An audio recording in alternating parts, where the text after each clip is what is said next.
Welcome to Matthew Felix on Air, coming to you from San Francisco, California. People who create, people who make a difference, and another very big week of changes for the show. But you know what? Before I go into that, I'm going to go over to Facebook because as those of you who watched last week know, there were some sound issues. So I want to make sure I can hear myself. And then, okay, I hear myself on the real Facebook, so I'm going to get out of that. And again, as I said a million times last week, I have no idea what went wrong with the sound. So anyway, just wanted to make sure that didn't happen again.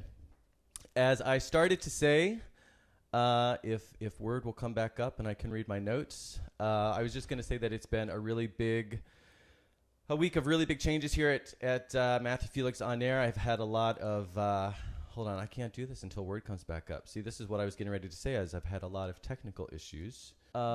But no, I was just going to say that, yeah, it's just been a week of really big changes. While Word's coming up, I think I can speak to this part without the Word doc. But setting up the studio, painting, getting all the lights set up, the camera angle set up, just a whole bunch of technical stuff behind the scenes that's obviously all new to me, and some of it's going well and some of it's not. The good news is we've got Word back up. It seems all right. Okay, we can go full speed ahead.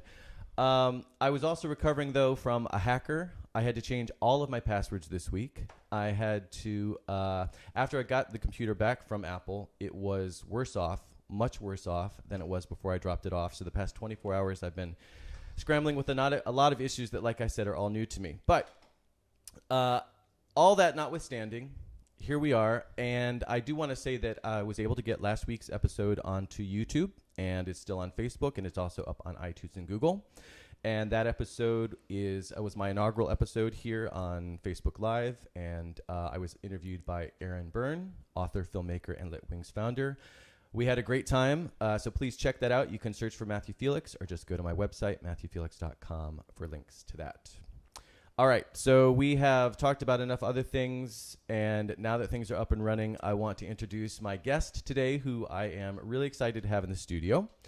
Her name is Jane Carleton, and she has a BA in psychology from the University of California at Berkeley, and an MA in Consciousness and Transformative Studies, as well as a graduate certificate in Dream Studies from John F. Kennedy University. She has taught graduate-level courses on dreams, the imagination, and synchronicity at the California Institute of Integral Studies in San Francisco, and she is a presenting member of the International Association for the Study of Dreams. Jane is also a regional teacher in dream expert Robert Moss's School of Active Dreaming, and a contributor to Chicken Soup for the Soul, Dreams and Premonitions, as well as Rebirths, Conversations with a World Ensouled, and she's also written articles for inspired-bali.com. In addition to the work she does related to dreams, Jane is a professional gemologist and fine jewelry appraiser, as well as an ordained minister. Welcome, Jane. Thank you. Hi, Matthew. I'm happy to be here. Thanks for putting up with those technical issues at the beginning. Like I said, that's there's still so much to figure out here, but it is coming together. But let's just jump right into to dreams. So why dreams? You know, what drew you to not only study them, but really make them a big part of one of the main focuses of your life work? Ooh, pardon. That's a great question. Dreams have changed my life for the better. I've transformed various parts of my life that needed healing directly through dreams. And I've been a dreamer all of my life. I started dream journals when I was a teenager. And by keeping dream journals, I saw how I sometimes dream the future. Mm-hmm. And sometimes that dreams will help me navigate my life. But in general, you know, the biggest thing for me about dreams is, you know, we live in this world and we have our to-do list and we have our everyday life, which is more the mundane life. And dreams, actually, when you start paying attention to your dreams, at least when I pay attention to mine, it brings magic into my life. And so when life starts getting a little bit mundane, I'll ask for an interesting dream, and pretty soon one will show up, and it just brings more juice to life. So Yeah. So you touched on a few things there that I definitely want to get into in more detail in a bit. You know, one is premonitions. One is this whole idea of bringing some magic into our lives. Because I've had premonitions in my dreams as well. So I want to talk about that a little later. But one thing that you said specific, and this is on your website. I'm going to quote your website a few times here because you said some great stuff. But one thing or one quote that I got from there was, dreams in my imagination helped me get through tough times by showing me something larger than my circumstances. So I thought that was really beautiful. Can you tell us a little bit about what you meant by that? Wow. We're gonna go deep fast. Ooh, that's good. Yeah, and gratefully, I felt some beautiful, strong emotion when you said that, and that's what dreaming is about. It's connecting with our deep selves. So I appreciate that question. Well, I would say there are times in life when we don't realize that there is something that's ripe for healing. And no matter who you are, as you move through life, you're going to get bumps and bruises along the way. And so in my life, personally, dreams have shown up to point out areas that I needed healing. And one area in specific that is really important to me was when I first started paying attention to dreams and realized that there is a way of working with dreams, that we're not just subject to the whims of our dreams with nothing that we can do about them. I realized when I had my first 5-day workshop with Robert Moss at Esalen in Big Sur, I came away from a dream workshop where it was a 5-day retreat. I healed the father-daughter wound. I was in my 40s, and I carried anger and resentment and a lot of pain that wasn't serving me. And at the end of that 5 days of digging into dreams in active ways, I came away completely healed of the charge that I felt around my father. That is no small accomplishment, no small effect of that dream work. And that was the first time that you had done that sort of dream work? Was it this workshop? Yes, absolutely. And I went there with the intention of working on some other things that were happening in my life. And so the surprise was, my father had passed many years before. The surprise was that he kept showing up in the various activities that we did, as far as using the imagination and shamanic journeying to go into the dream worlds. So he kept showing up, and last thing I was expecting, last thing I thought I really needed to heal, actually. Well, that's a really interesting point, because one thing that I noticed in I should, I guess, disclose is too strong a term, but that's how I got into dream work as well, is through the 5-day workshop at Esalen. And we were not at the same 5-day workshop at Esalen, but with Robert. And it was interesting because I wasn't even looking for a dream workshop. And but that's a whole other story. The reason I bring that up, or what I wanted to say in regards to your point, was what I learned very quickly through the dream work is that, and what for me lent a lot of credence to it is, because particularly when I was new to it, is it did bring up a lot of stuff that I didn't think, I wasn't aware of being there. I didn't realize I had to work on. I didn't maybe realize was, again, just kind of back there needing some sort of attention. And so when the dream work started showing me things like that, the father-daughter relationship, and you didn't even realize you needed to maybe work on it at the time, like you said, to me that just really spoke to the power of this kind of work. And we're going to get into some of the specifics of some of the methodologies and things in a little bit. But let's take a broad step back, because there's so much good specific stuff there that I want to get into. But let's talk about just at a higher level. What's a dream? That's a loaded question. But because I think it's really easy. We all have dreams, so we all know what we are. But for someone who studies dreams, and I know that you've studied not only because you have a psychology degree, right? Mm-hmm. So you've studied it from a traditional Western perspective, but then you've also done the shamanic work. And then I know that, when you were in Bali, you studied with another healer who was probably also a shaman, but in a different tradition. He's a Balian, which is a traditional healer in Bali. Yeah. Which is essentially a shaman. Right. Yeah. So point being, you have studied dreams from different perspectives. And so that's why I kind of wanted to throw that question at you, how, and maybe you can't offer, maybe there's not one definition, but I'm curious what your response would be to that. What is a dream? That's a great question too. So most people, when many people talk to me, the first thing they think about is that a dream is something that happens spontaneously while we're sleeping, usually at night, maybe during a nap time. And so yes, that is one form of dreaming. But dreams also include imagination, reverie, spacing out, fantasy, meaningful coincidences or synchronicities, inner voice experiences, any level of consciousness that we're at, where we're even our everyday waking consciousness as we move through the world, that's a form of a dream too.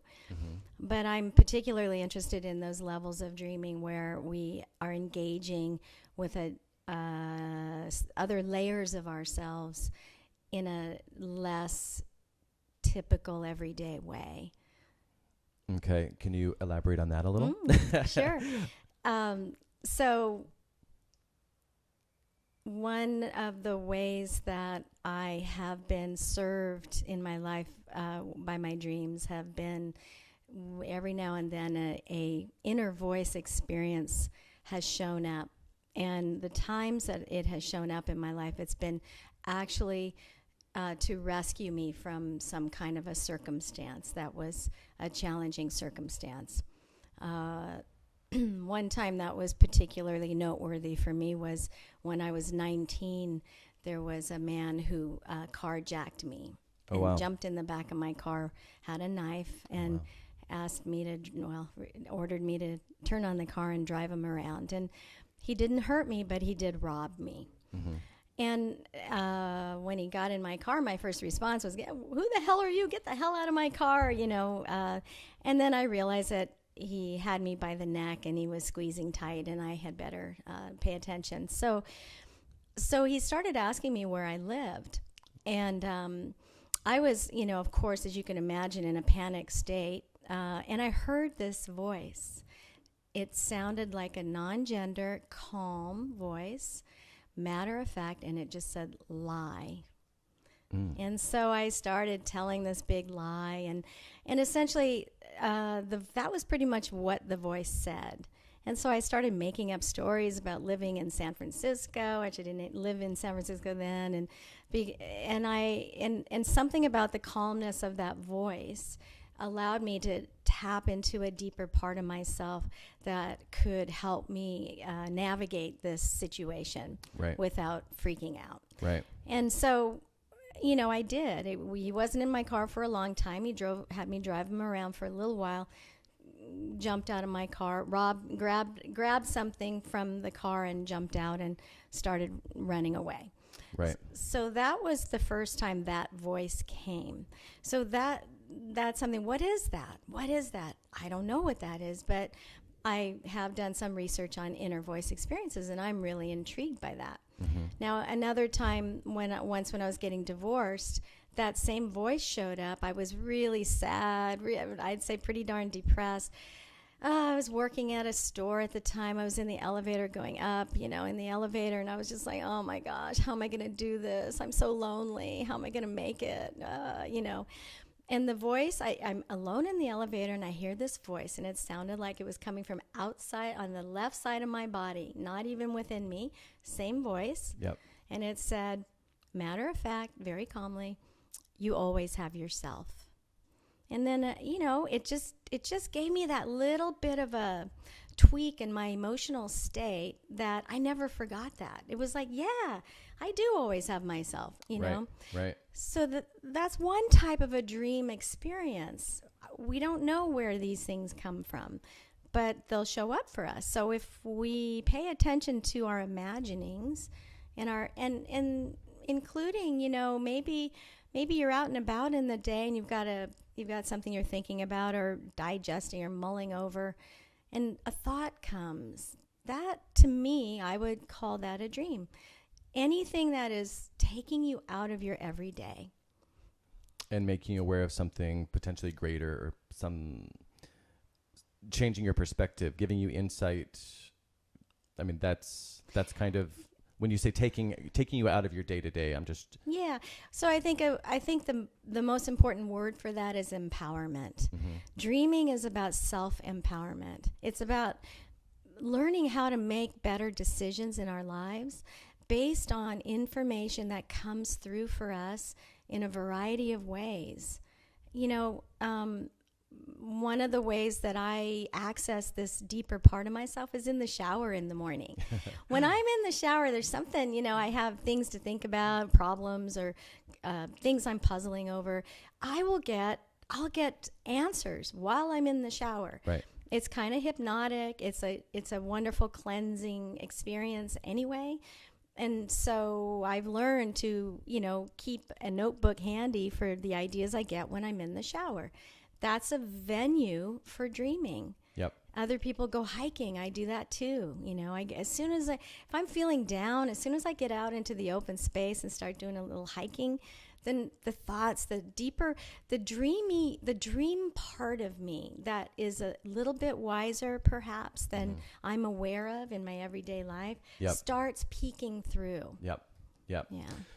So let's talk for a second, because I know a lot of people who aren't familiar with this sort of broader definition of dreaming that we're talking about, which is including, you know, the inner voice and the meditative states and things like that, when we're getting sort of what one of my friends calls downloads sometimes of that sort of insight or awareness.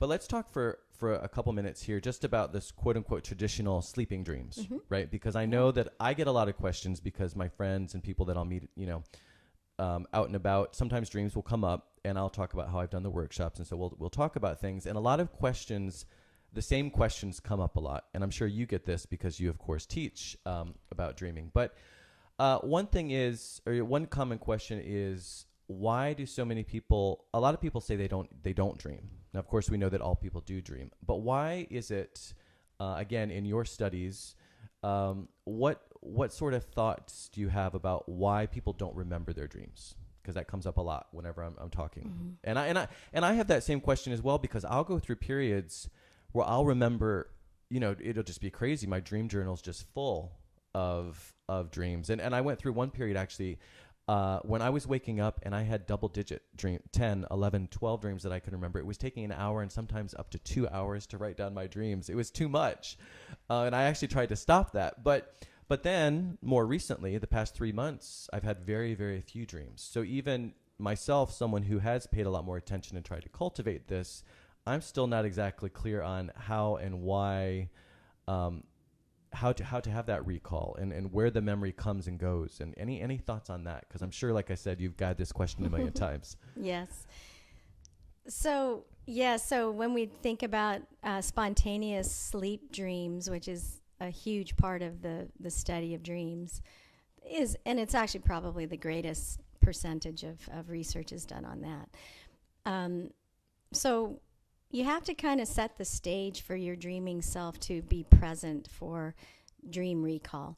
So what's happening is we are dreaming all the time. We're dreaming in various levels of sleep during the sleep cycle. There's rapid eye movement sleep, which many people have heard of, and it starts as a very small 5-7 minute segment of the sleep cycle in the beginning of the night. And if you sleep, you know, say an 8-hour night, you go through 5 sleep cycles. Typically they're 90 minutes. The last little chunk of REM sleep, or rapid eye movement sleep, can be 45 minutes long. Oh, really? Now, REM sleep is always correlated, or pretty much most of the time. There's always some exception, I'm sure, correlated with dream sleep. So what we call a dream is a memory of an experience we've had while we were sleeping. And a dream, what I say, oh, I have a dream, and I write down a dream, what you're doing is you're writing a dream report. You're writing down a memory of an experience that you've had in that state. Other sleep states, we also are dreaming. There's various levels of sleep. But the one that gets the most attention, and it seems to be correlated with the most vivid dreaming, is that rapid eye movement. Right. So if you wake up and you're really close to that rapid eye movement phase of sleep, you're probably going to remember a dream. But if you wake up and it's 3 a.m. and you have to run to the bathroom and you get back, I'm never going to forget this dream, and you get back in bed and go right to sleep. Okay, no, I have to say that. I mean, that's the one thing. If I've learned anything about dreaming, you have to write it down then and there. Absolutely. Because you're not going to remember it. It doesn't matter how clear it is, how lucid it is. You're not going to remember it the next day. You have to write it down right then and there. Yep, and also use your iPhone or use your smartphone and record it. Yeah, record it, whatever good. it is. Yeah, whatever way of documenting it, but it's got to be then and there. And even if you can't, if you're too tired to even do that, if you just jot down a few words or make a quick little drawing or something, that'll sometimes bring back the memory. Right. But I do know there's a few things that I've seen happen with myself and with others, and that is once you decide it's important to remember your dream, it kind of wakes up this part of yourself. People will have a private session with me or come to a dream group or come to a workshop, and they'll say, oh, I don't remember my dreams. And then all of a sudden they'll say, oh, I had a dream just the night before I came to the workshop, and it was a really good one. Yep. So what's happening is you're already activating that part where it's important. There's a lot of times in life where we're really tired, where we are working super hard. And I certainly have gone and go through phases like that too. I find for myself, and I think everyone can start keeping track of their own patterns with this, but when I'm working super hard and I've got a ton of things on my mind, when I crash, when I sleep that night, a lot of times I don't remember my dreams. Yep. There's also a correlation I found for myself, and that is if I'm in bed maybe by 11 and read about a half hour, turn the lights off by about 11:30, I'm pretty sure I'm going to, and incubate a dream, which I'll talk about that in a second. Yep.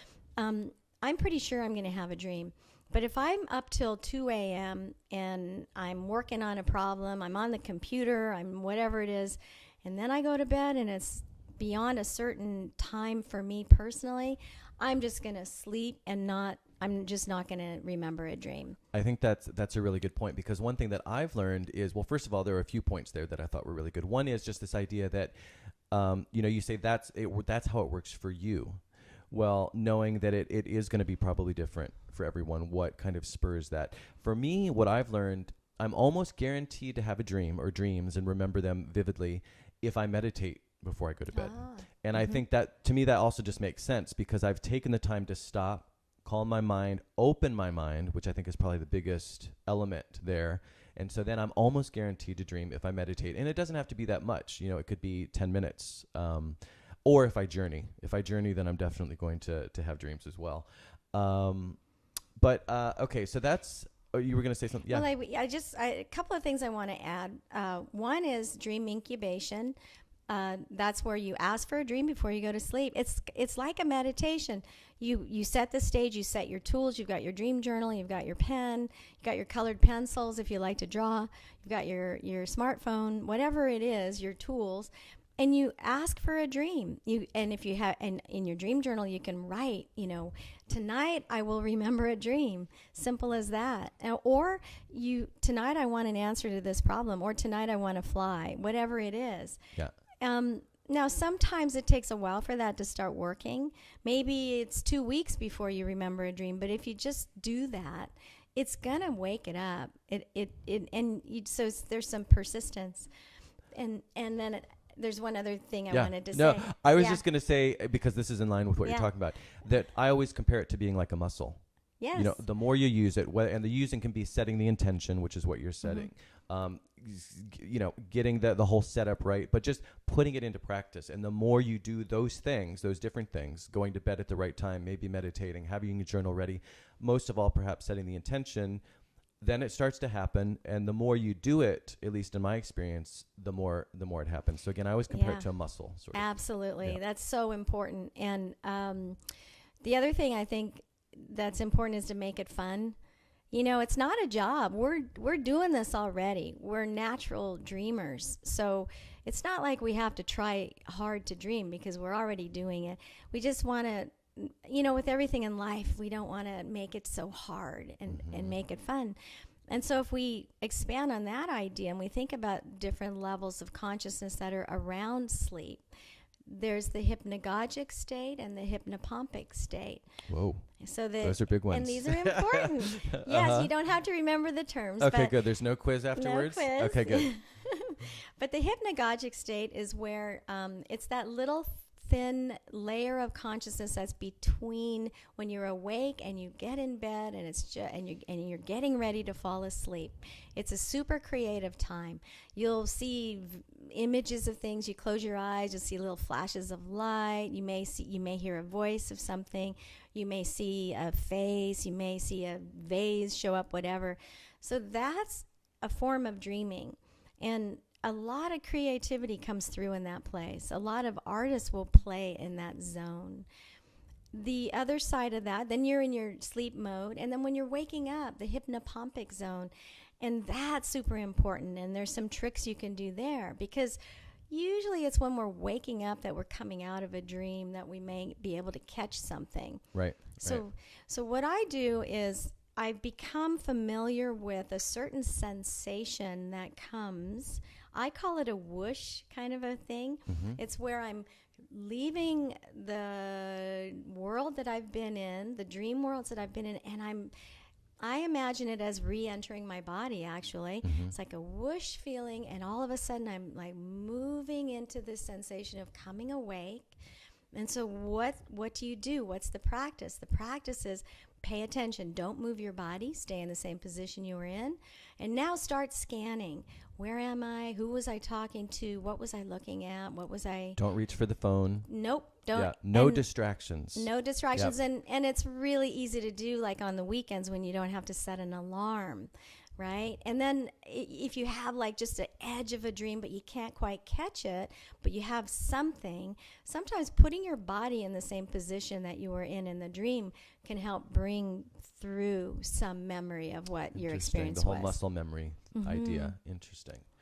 Yeah, because that is another thing that I was going to say that I've noticed is when I'm in situations where I can wake up slowly, then I also have a much greater chance of actually recalling the dreams versus the alarm goes off and I've got to be somewhere. Or again, even just looking at my phone. If I look at my phone just because all of a sudden then I'm thinking about whatever's on the phone. Yes. And so I'm just distracted from the dreams, which I only have those few seconds or minute or two, whatever it might be, to actually capture them. And so for me, waking up slowly and I love the idea of getting into the same position. I hadn't really thought of that. And the whole muscle, the corporal connection there, the mind-body connection there, that part makes sense.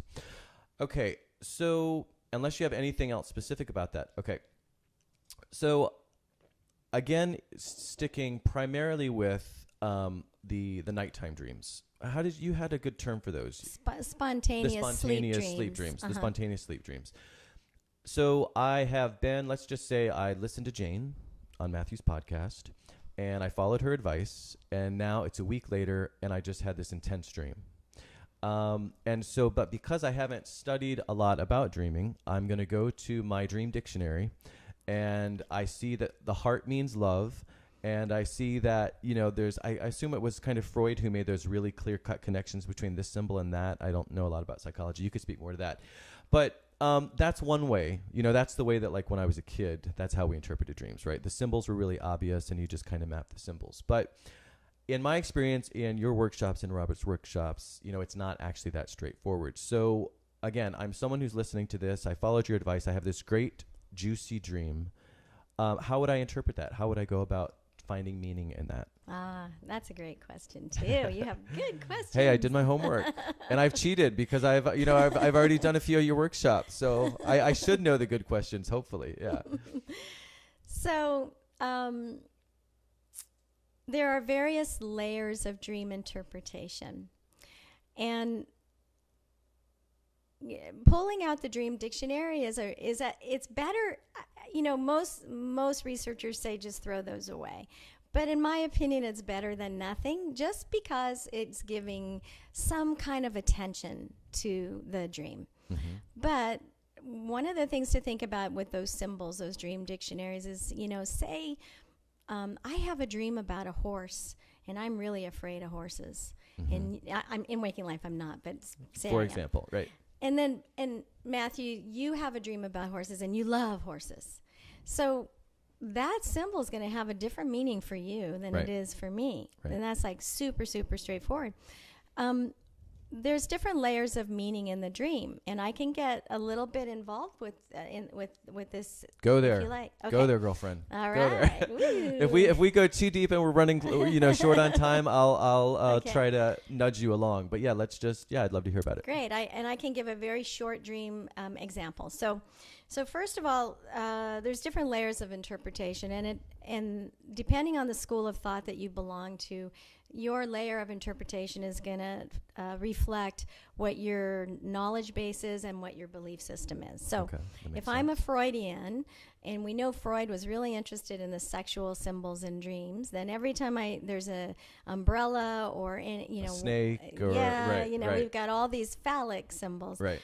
And then there's all these symbols that Freud liked. Now, every culture has a way of looking at dreams, and different cultures have specific meanings for dreams. I learned also in Bali, researching dreaming there, that if you're in a particular culture, you're going to have certain meanings that you ascribe that symbol to. So there is something to that in certain cultural contexts. Yes. There are certain symbols that you probably do have that association because you grew up in that culture. Exactly. So there is actually something to that potentially. And yes, and anytime you work with a dreamer, you have to hold their culture in context. So a dream, we look at the dream, the symbols in the dream or the dream experience from different levels. So one of the really basic levels is day residue. What happened in my day? I went to a birthday party and had chocolate cake last week, and now I'm dreaming of eating chocolate cake. So you say, oh, that doesn't have any meaning. It's just, I did it that week. Well, we're attending, and in my master's degree in consciousness studies, I'm really interested in how we attend to how we're conscious and how we are scanning and perceiving things without even realizing it. Yep. So here we are, we're moving through our worlds and we're picking up all these symbols. We're moving through a world of symbols all the time. And then we have a dream, and so it's like, yeah, it's day residue, it's the chocolate cake, But why that particular dream? Why that particular image? Why did I dream that instead of, that I was walking up the stairs to visit a friend, or Well, I often dream of chocolate. Yeah. So that one's actually pretty easy to understand. Yes, Yeah. absolutely. Yeah. So the way that I work with dreams and many people is that we work our way through these layers of interpretation. So we start with that, and then we go to what's the psychology, the personal psychology, the level of what the dreamer is experiencing in their lives, their challenges and their joys and the things they're sorting out in their psyche that reflect their personal life. That's the next level. Then another level is what are the archetypal symbols? And Carl Jung is the one who brought this to our attention, is that there are certain symbols that are seen throughout every culture, the archetypal symbols. So, for example, every culture has a mother and child. And it's an energetic symbol. When you see that symbol, you get an emotional response to it, and you also even get a bodily response to it. It may cause a relaxation response. It may not, but you get a certain response. Same thing, maybe I see a symbol of a warrior, that you get a certain response to that. So those are archetypal. And then there's other things like the feeling of love, feeling of resentment, whatever. They're common to all or almost all cultures. They're common to all cultures. Right. We all experience these things. And they're more than something we're just thinking of in our cognitive part of ourselves. They're symbols that we can meditate on and think about, but they're also visceral experiences. And I think that's really important. So in the dream, we have, our personal psychology, our personal stuff we're working on. Now we're also getting into archetypal symbols that are found in all cultures. And if you're somebody who likes to look at books, to look up dream symbols, I don't recommend a traditional dream dictionary, but I do recommend a resource for these archetypal symbols. What does this culture say about this symbol? What does that culture say about that symbol? now we're getting into something that is perceiving the world from a much greater level than our everyday life. And it seems like mythology is kind of coming in here into this part of the conversation as well, right? Absolutely. Thank you. Yes, absolutely. That's what mythology is. Mythology is the myths are dreams of a culture, and our personal dreams are our personal dreams. So that's another layer. Now we're going a little deeper. We go a little deeper into the dream.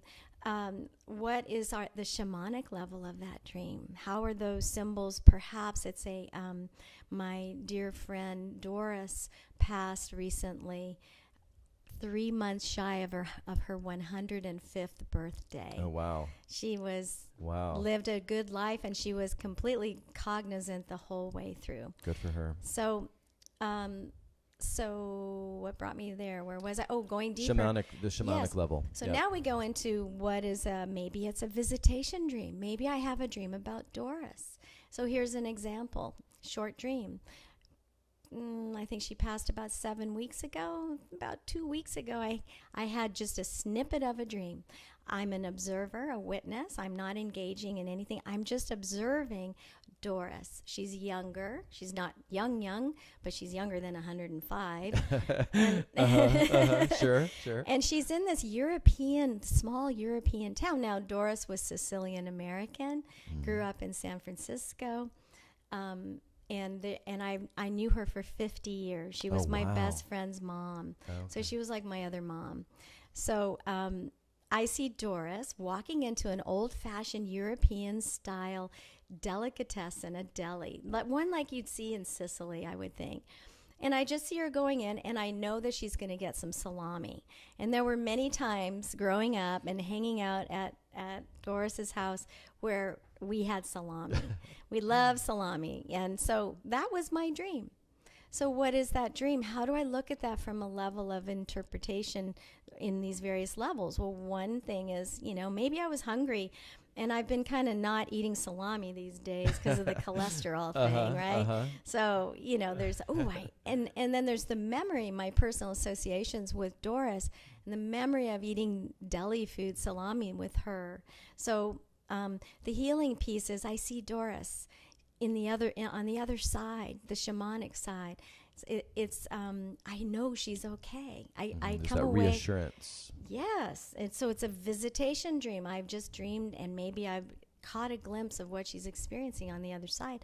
I don't know the answer to that, but a part of me feels that, and so it's very healing. Yep.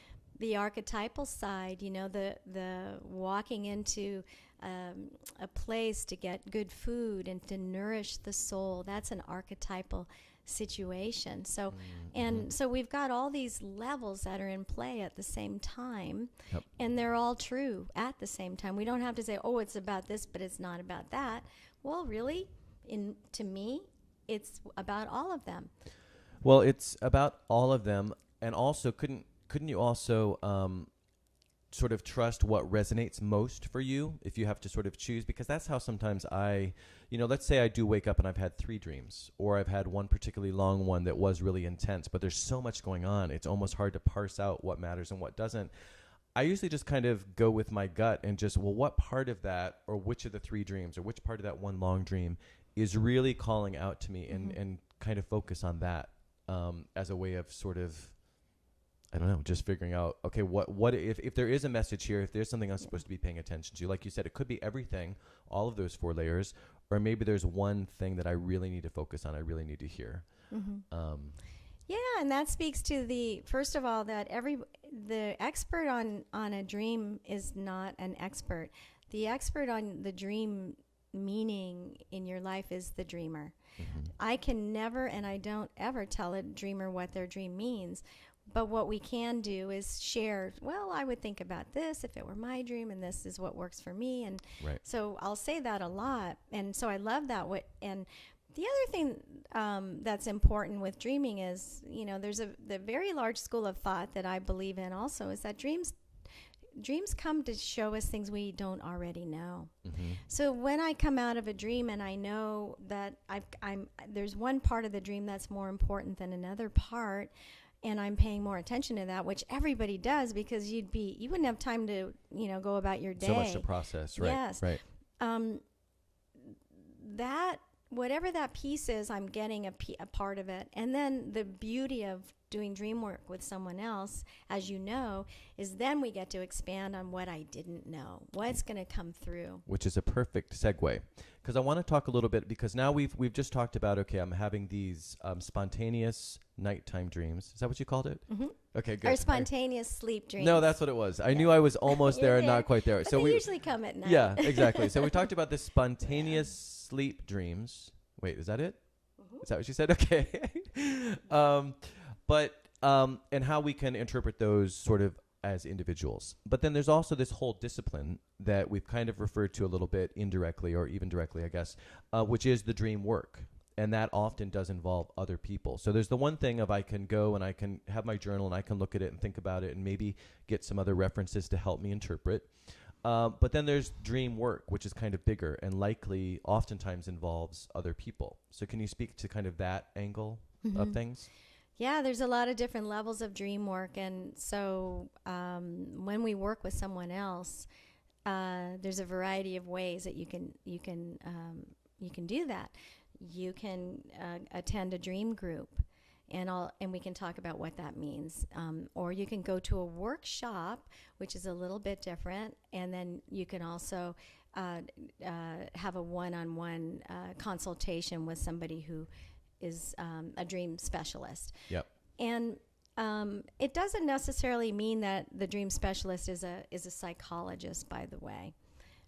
There are a lot of psychologists who do dream work, but it's not exclusively that domain. Yep. And for people who are not really that interested in personal psychology, what it does is it opens up possibilities in some other ways, creative ways, and other ways and artistic ways.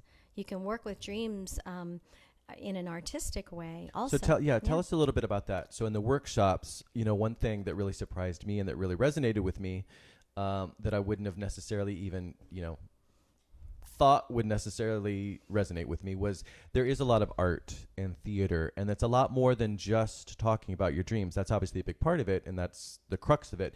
But there's a lot of other kind of stuff going on in these workshops, and presumably also even in one-on-one sessions.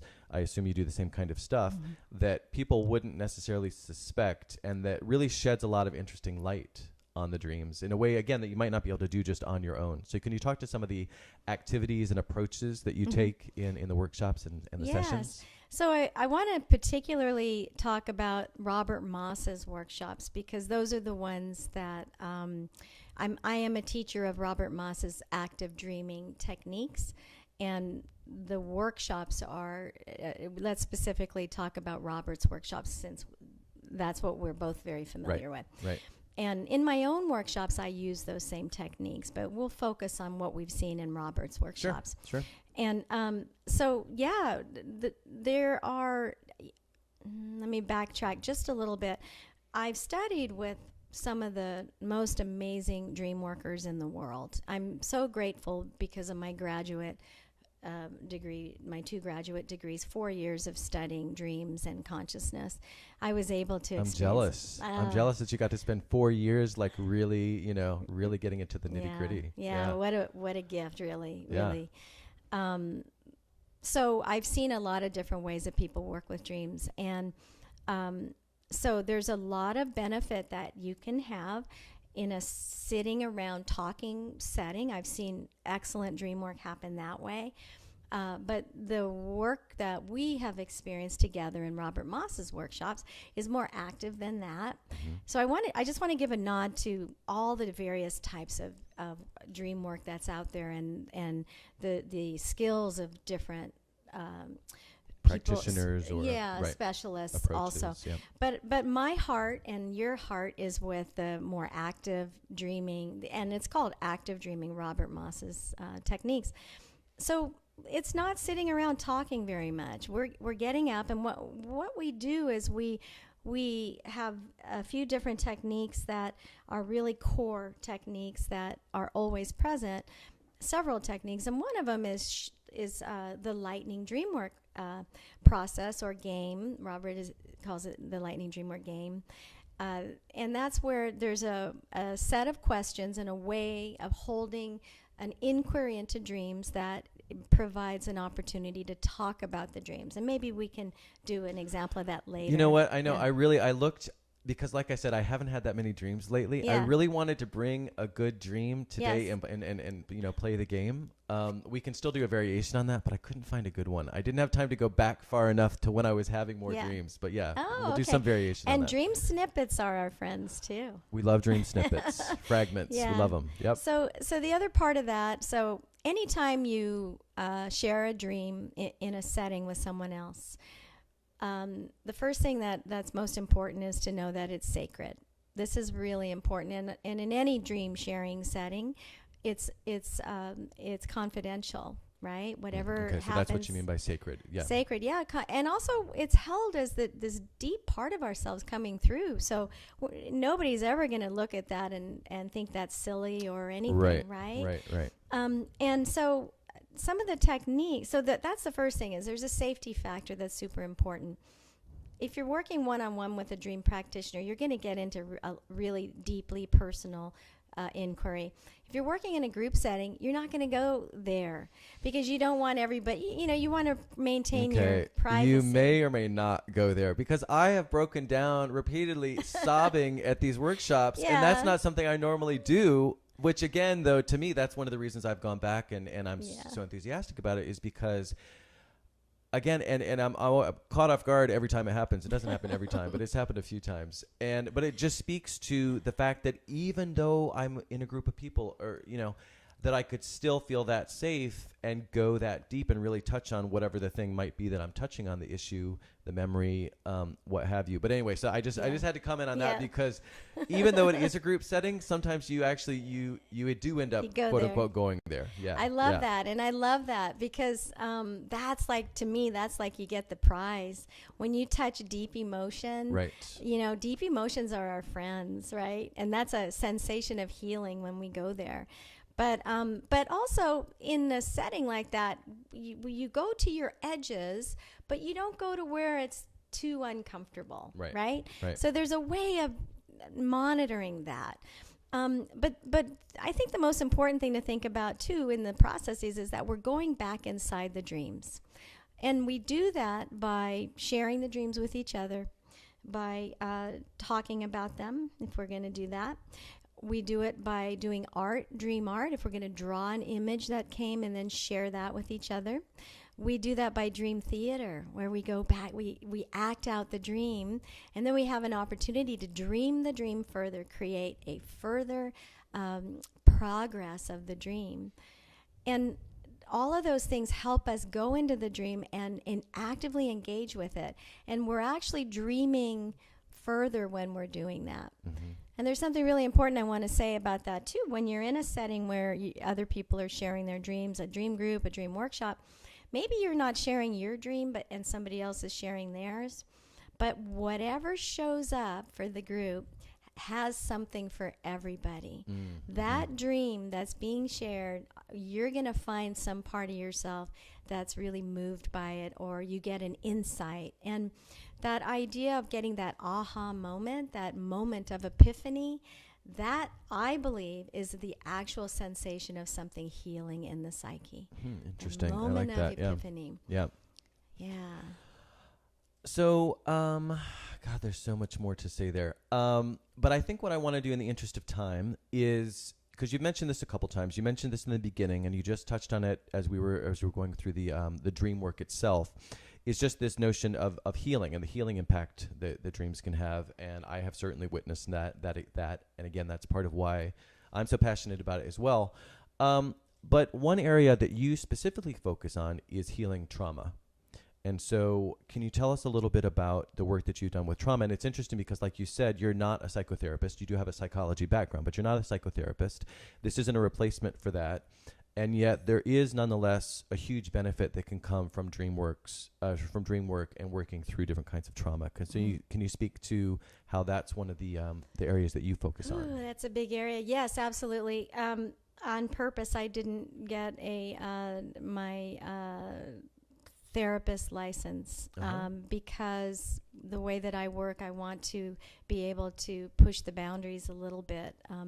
And what happens is in the field of psychology, there's not enough time to specifically, for most therapists, specifically study dreams. Jungian therapists study dreams a lot. But to have the opportunity to study from a lot of different angles, you have to go outside of what you typically learn in school as a therapist. I will not work with someone who is in deep trauma without a therapist also working. Oh, so you'll do it sometimes in conjunction with the therapist then? Yes. Interesting. And so what I do is an adjunct to that. And having also experienced a variety of traumas in my life and a lot of psychotherapy and various therapeutic modalities, I am a cheerleader for therapists. For psychologists, I really believe in it. So I think that's really important. Yeah, it was more just a question of how you wanted to focus and what Right. kind of work you wanted to do. Yeah, so I wanted to just disclaim that just Sure. a little bit because what I found in my own life is that, and with people I work with, is that sometimes we can get a visceral healing moment that will come through in even just one dream session. And that can create a shift. We still want to understand the mechanics of what's going on in our lives, and we still want to work on the things that we need to work on to be a whole person. Bigger picture. Yeah. But there are these moments where doing a session of dream work or going to a dream group and unpacking a dream or a workshop, you'll have this shift, and that doesn't go away. It's like the shift, shifts that you've had, and me too. I'm going to give an example of there was a client who contacted me whose daughter was having a very hard time. She was a teenager, and she had had a horrifying dream. And there were family things that were going on in the family. I want to be careful how I share this story. Sure. There were things that were going on in the family, and there was a therapist working with the family. But this one particular beautiful young teenager woke up from a terrible, terrible nightmare, and she went into crisis. And her mother asked if I would work with her, and so we did one dream session together with this young teenager. And one of the things that was really important for her were a couple of things, but one was that you're not responsible for the imagery that comes through in a spontaneous night dream. In other words, yes, we are responsible for working with it if we choose to do that, but our psyche, our dreaming self, is going to speak to us usually in images, and those images can be very, very graphic and very horrifying. And so when you have a recurring nightmare or a terrible nightmare, one of the ways to help resolve the bad emotion and the bad feelings and the bad stuff around that is to find a way to access that nightmare and create a new ending. But just briefly going back to this other important point, it's this beautiful young girl was emotionally beating herself up because she had that dream. And she felt guilty for having the dream. Right. Sounds like. How could I dream that this stuff happened to my family, was essentially, and these kind of dreams show up a lot. They're not unusual. So once she understood that it's okay, that dream doesn't mean that you are a terrible person. It means that something is trying to communicate.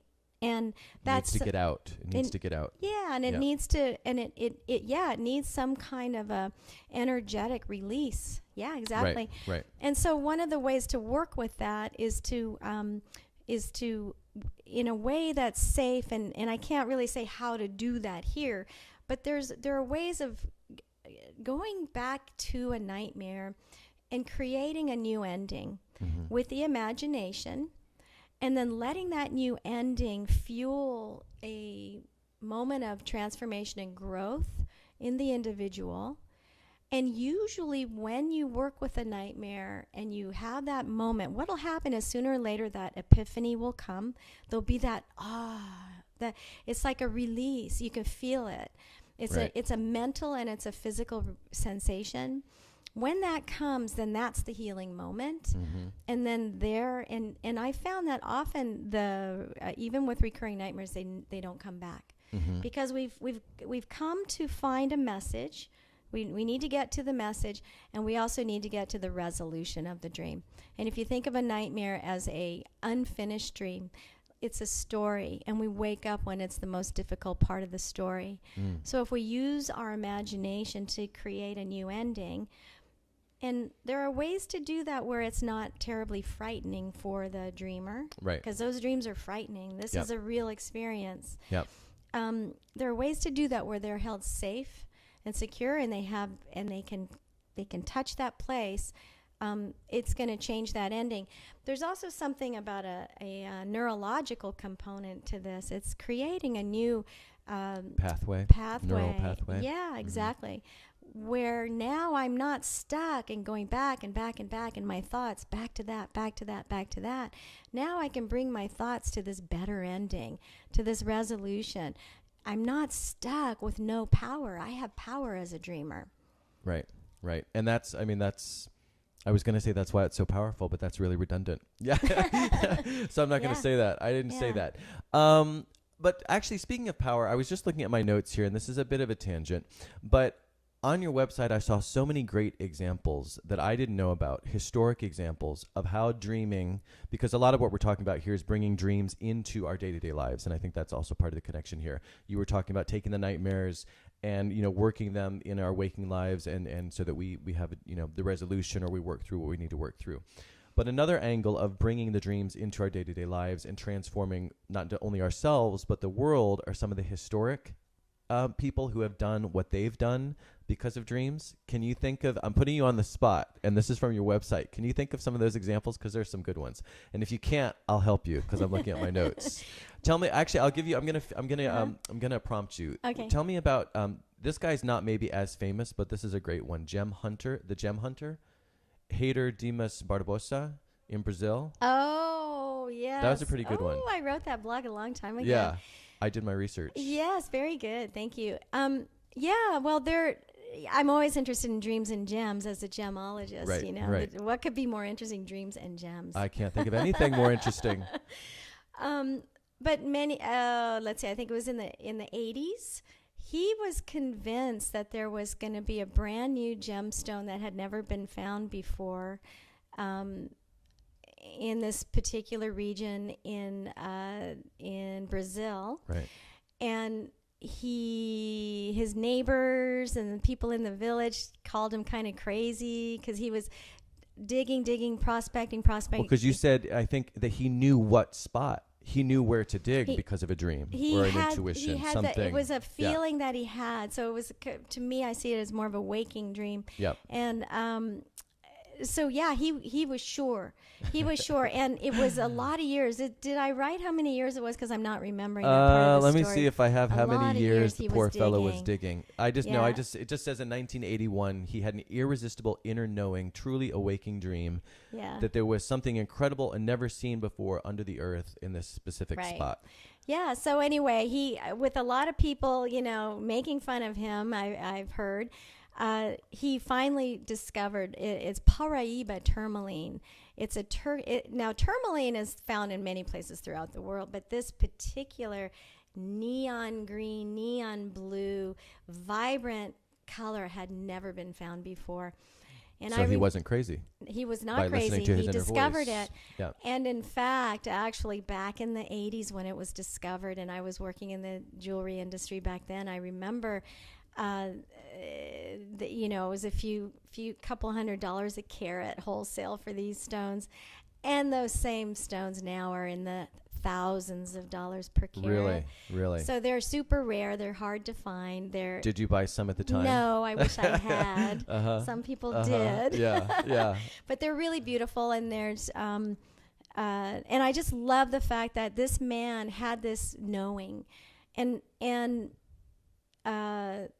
that knowing led him to really persevere and really stick it out. Yeah, and one of the reasons I like that, well, there are a couple reasons I like that story, but the first off the top of my head is just he knew that there was something important. It's not that he knew there was this particular stone or this particular mineral. He just knew, no, there's something there that I have to dig for. Yes. I mean, the fact that it's kind of that vague, and yet the message, which completely irrational, there's no logic there, but he just had this in his heart or his gut so strongly that in spite of the fact that everyone around him is calling him crazy, he's like, no, I know there's something there. I don't even know what it is. I just know it's worth digging for years to find it. Yeah. And then he actually finds it.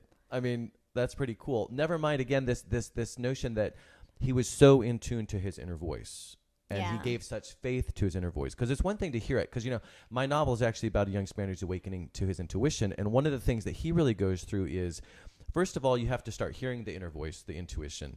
But then once you're hearing it, you still have a choice whether to actually believe it, and then whether to believe it, have faith in it, which to me is kind of like the next step, but then act on it.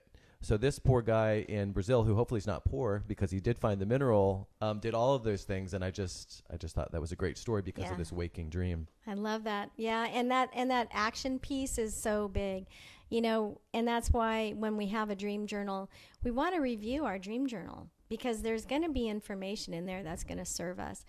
And if you're at all interested in predictive dreams, in intuition, which is our next agenda item. Ooh. There's a nice intuitive segue. Yep.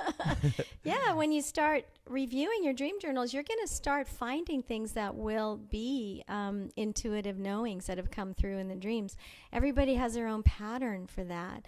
I found in reviewing my own dream journals, I have about a 2-week lag time between interesting between having a dream that is going to refer to something that's going to unfold in my waking life. That's so interesting that you can actually sort of time it like that. And that brings up a couple things for me. One is this notion that what I found with my dream journals is I forget the dreams I've had. And so if you don't review them, if you don't review your journals, then you might miss the fact that you had this premonition, or whether it's a premonition or not, you might miss insight that you just kind of had forgotten about. Because again, if you're writing these dreams when you wake up, then you don't necessarily think about them again. So I do find, like you just said, that it is really worthwhile, whether it's to find the premonitions or whether it's to find other insight, because there's so much in there that you can easily just forget about. And they're so entertaining. And they're very entertaining. What could be more entertaining than your own dreams? I mean, they're super fascinating. The other thing, and this is when Robert Moss taught, I just love this, bibliomancy is using a book as an oracle, as a fortune-telling device. And I found using old dream journals, like ask a question, what's my question? And then you just randomly grab a dream journal and open it up at random. Yes. And the message that actually originally came from you in the first place, super cool, fun game. It's very cool. But let's talk a little bit more about premonitions. So off the top of your head, again, putting you on the spot, but you're really good at going with it. Any really clear, like, I can't believe I had that premonition that still stand out for you from the past? Or is it just kind of an ongoing thing? You have premonitions occasionally. They're not necessarily, ones that would come off the top of your head. Is there anything that comes to mind? I have a bunch of really wonky ones. Okay, give us a wonky one. So this was about the same period when I, actually this is it's going to be a little bit, maybe a little bit sad story, but not too sad. You know what? We like the full range of emotions here on Matthew Felix. Yeah, the full range of emotions. I just got done admitting that I sobbed at 3 different dream workshops in front of 30 people. So we can get a little sad as well. Okay, good. Okay, so reviewing old dream journals. Yep. Back in 1989, my dad passed. Mm-hmm. And that was long before I discovered anything called dream work. But I was still keeping journals and writing dreams down in my journals.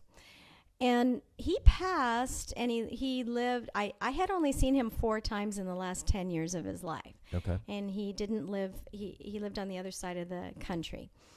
And so when he passed, my dad was a military man, and in the 6 months or so before he had a heart attack on the 9th hole of the golf course. Oh my gosh! Evidently, he was having a great game though. Well, I guess if you love golf, that's a good place for it to happen. Yeah, well, I guess it's actually that's where he passed, or that's that's actually where he passed. Yes. Oh, okay, all right, yeah. So that's where he passed. So I didn't have time in my life to resolve some of the things that that we could have resolved while he was still living. While he was still living. And so, and 6 months or so before this happened, he called me and he said, you know, make sure when I die that my ashes make it to Arlington Cemetery. This is the most important thing. You're going to be the person in charge, and I want you to do that. Yep. And I was like going, oh, Dad, you know, I was like brushing it off, you know. You weren't ready to think about that yet. No, and I was a lot younger. If I knew then what I know now, right? Right. So anyway, he passed, and then it's about, I think, probably 6 months after he passed or so, I had a dream that I had inherited this dilapidated old mansion from him.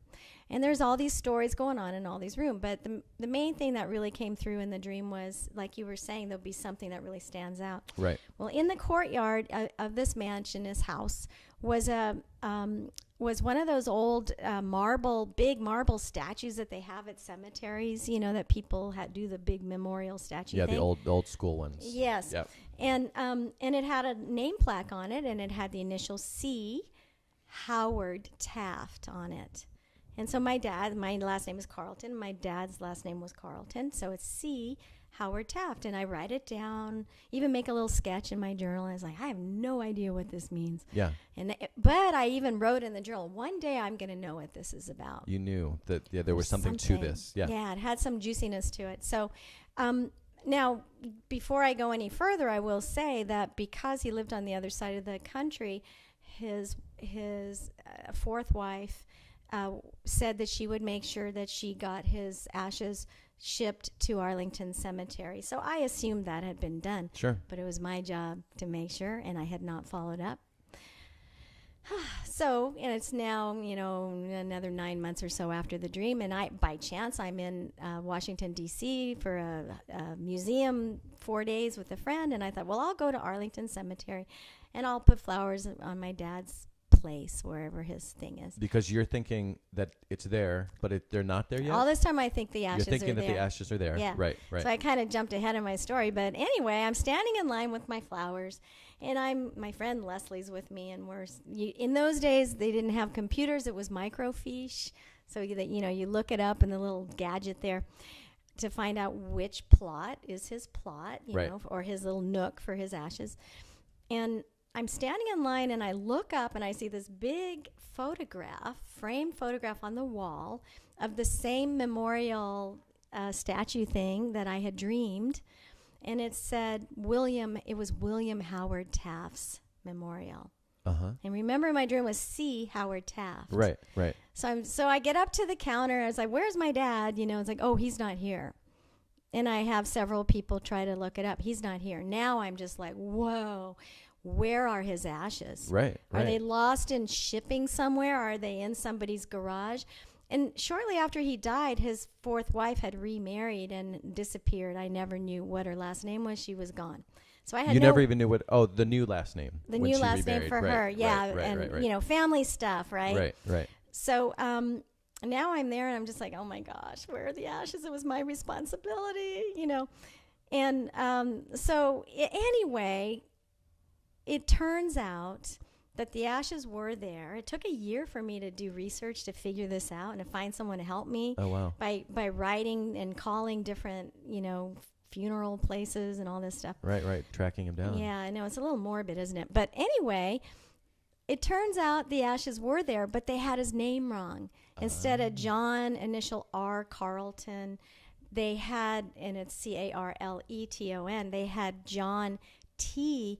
Carleton. They had switched the E and the L, and they hadn't figured that out with the microfiche. Right. And so finally that was figured out.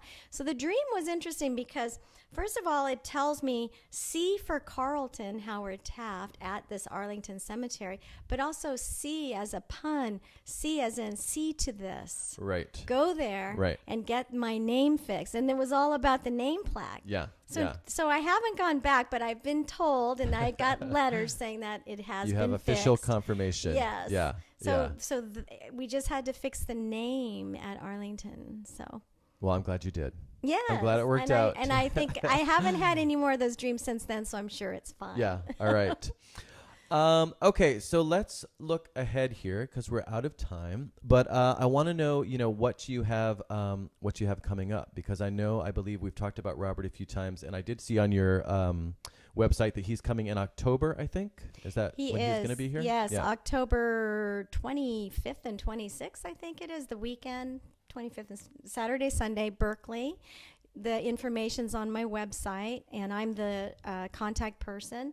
So if anybody's interested, call me or send an email, and Yep. And then for my own work, I have a regular dream group in my office in Walnut Creek. It's small. We keep it nice and small. So if you would like to come, let me know. And you said regular. Is that weekly or monthly? About every 2 weeks. Every 2 In the weeks. summertime, it spreads out to about every 3 weeks. But yeah. And so next one's coming up next Sunday. Oh, so people have time to get there. Yeah. And put it on their calendars. Exactly. All right. And then also I do private consultations. I do Skype sessions. Yeah, I and saw phone that. sessions, Yeah. and it works beautifully. I saw that you Yeah. even do email sessions, which is interesting. Yeah. How do you do it over email? Yeah, well, that's not my favorite Not the way main, of working. yeah, but yeah. I do have people who will send me a dream, and I'll send when it's not possible to talk. Usually that's somebody who I have a lot of Far friends away and people who live in Bali and Australia and different places. So sometimes email is a little easier to connect. So Right. yeah. Jane, I loved having you here today. There's so much more. I'd love to go deeper on a lot of the stuff that we talked about, but since this was your first time on, and I know that a lot of my listeners probably haven't, done dream work before, so I wanted to kind of touch on as many aspects as we could. So for me, this was great. I hope you enjoyed yourself, and I would love to have you on again to talk more about this stuff. And so good luck with the workshops, with the dream evenings and your practice, and I look forward to having you on again soon. Thank you. I'd love to come back. All right. Thank you, Matthew. We'll make that happen. All right. Well, speaking of people who are going to be on, next week, Jennifer Chapin from Cynthia's Sisters is going to be on the show. And Cynthia's Sisters. Yeah, Cynthia's Sisters. I had Cynthia's Dream in my notes because we've been talking about dreams, so that's a typo. But Cynthia's Sisters is an organization that helps give all women in the Democratic Republic of Congo a legal future by providing scholarships to outstanding female law students. So when I heard about that organization, that just sounded great. So I really look forward to having them and having Jennifer specifically on to talk about Cynthia's Sisters. The following week, Alan Bates from Borderlands Bookstore here in San Francisco will be on, and Borderlands is an independent bookstore, and I wanted to have him on. I've tried to get few independent bookstores on, and I finally thought, I should do Borderlands, because I heard that they're doing something that quite a few bookstores, it's indie bookstores seem to be doing now, which is finding original, resourceful, unique ways of continuing, in this crazy publishing climate that we now live in. And they have a model that seems to be really working well. And so I want to hear the Borderlands story, how they are continuing to move forward, and they're also moving into a new space. So I'm curious to hear about that as well. So that's 2 weeks from today. Thanks again to today's guest, Jane Carleton. I did not say this in her intro, although I think I just skipped over it. But that's because I was having all the technical issues and I got flustered. But her website, I definitely don't want to close without giving you her website. It's yourdreamingself.com is Jane's website. So again, that's where you can sign up for the October Robert Moss workshop. You can sign up for one-on-one sessions, for dream evenings with Jane, and all the rest. So yourdreamingself.com. And last but certainly not least, thank you for watching. If you liked the show, please share on social media and subscribe, rate, and review on YouTube, iTunes, Google Play, and all the rest. That's the only way that the word gets out, and I really appreciate the help. For more about me, my website is MatthewFelix.com, and links to my social media, podcast, books, and all the rest can be found there. And if you have any comments, ideas for the show, or just want to say hello, I would love to hear from you at FelixOnAir@MatthewFelix.com. Thanks again for watching and listening, and have a great week.